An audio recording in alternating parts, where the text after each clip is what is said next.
Sebetulnya tadi menarik sebetulnya ada banyak modus baru sebetulnya dan tadi benar bahwa yang namanya judi online itu menyasar dari anak-anak sampai dari orang-orang yang mohon maaf gitu memang adalah kelas menengah bawah gitu. Ibu juga main katanya. Ya, banyak sekali sebenarnya banyak sekali dan ini memang sudah tadi kemarin sebenarnya Kominfo sudah menyebutkan bahwa ini sebenarnya darurat judi online. Tapi selama itu memang dilarang, itu pasti ada harapan ya, ada harapan dan itu biasanya memang mengembang sesuatu yang dilarang menimbulkan penasaran segala macam. Nah, tapi kalau kita merilet dengan ekonomi, maka tadi 190 triliun transaksi yang sampai akhir tahun 2022 itu membuktikan bahwa yang namanya transaksi ini sebenarnya nggak main-main. Apalagi kalau modusnya itu tadi jual beli rekening dan kemudian tadi Pak Danang juga menceritakan bahwa sekarang juga transfernya juga sudah ke luar negeri pakai pulsa pembayarannya. Artinya ini berkembang terus ada banyak resiko keuangan yang sangat mungkin muncul.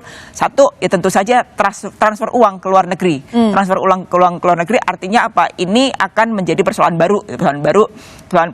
Yang kedua adalah tadi bahwa ketika kita menyebutkan bahwa kemarin sebetulnya diumumkan bahwa satu orang rata-rata per bulan Rp177.000 atau 178 lah karena ada komanya, maka satu tahunnya sudah sangat banyak dikalikan dengan 12. Dan kemudian kalau dari data Kominfo sebenarnya jelas bahwa setiap orang ketika melakukan transaksi dan itu dilakukan oleh masyarakat menengah bawah, maka tabungan mereka atau uang hidupnya mereka tertransfer ke situ.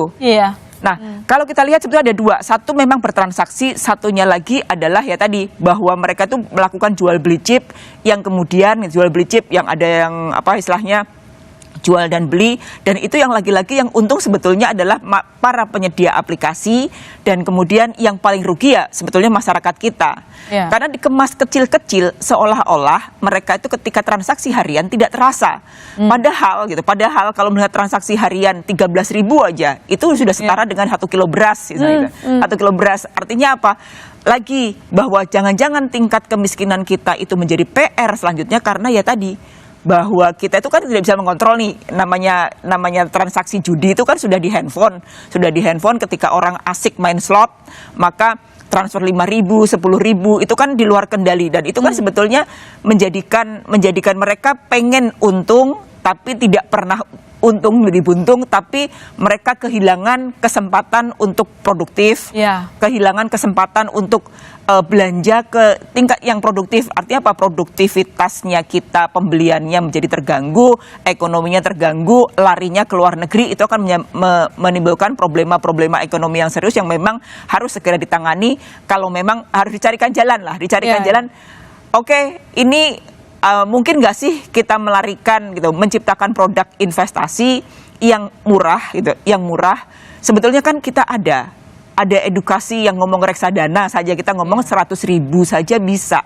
Mau 100.000 sebulan, mau 100.000 per hari, dan itu kan sebetulnya harus diciptakan produk-produk retail investasi yang mengajarkan, menyasar masyarakat bawah untuk mengalihkan ini. Saya seremnya takutnya adalah influencer, YouTuber itu berkedok ngomong seolah-olah itu investasi, padahal itu semata-mata adalah judi. Sebetulnya itu problema yang serius yang harus juga kita telisik, bahwa sebetulnya mereka itu berkedok investasi, mengasih iming-iming seolah-olah untung, dan kemudian menjadi buntung, benar-benar buntung, gitu, kehilangan semuanya. Sebenarnya itu yang harus juga diituin.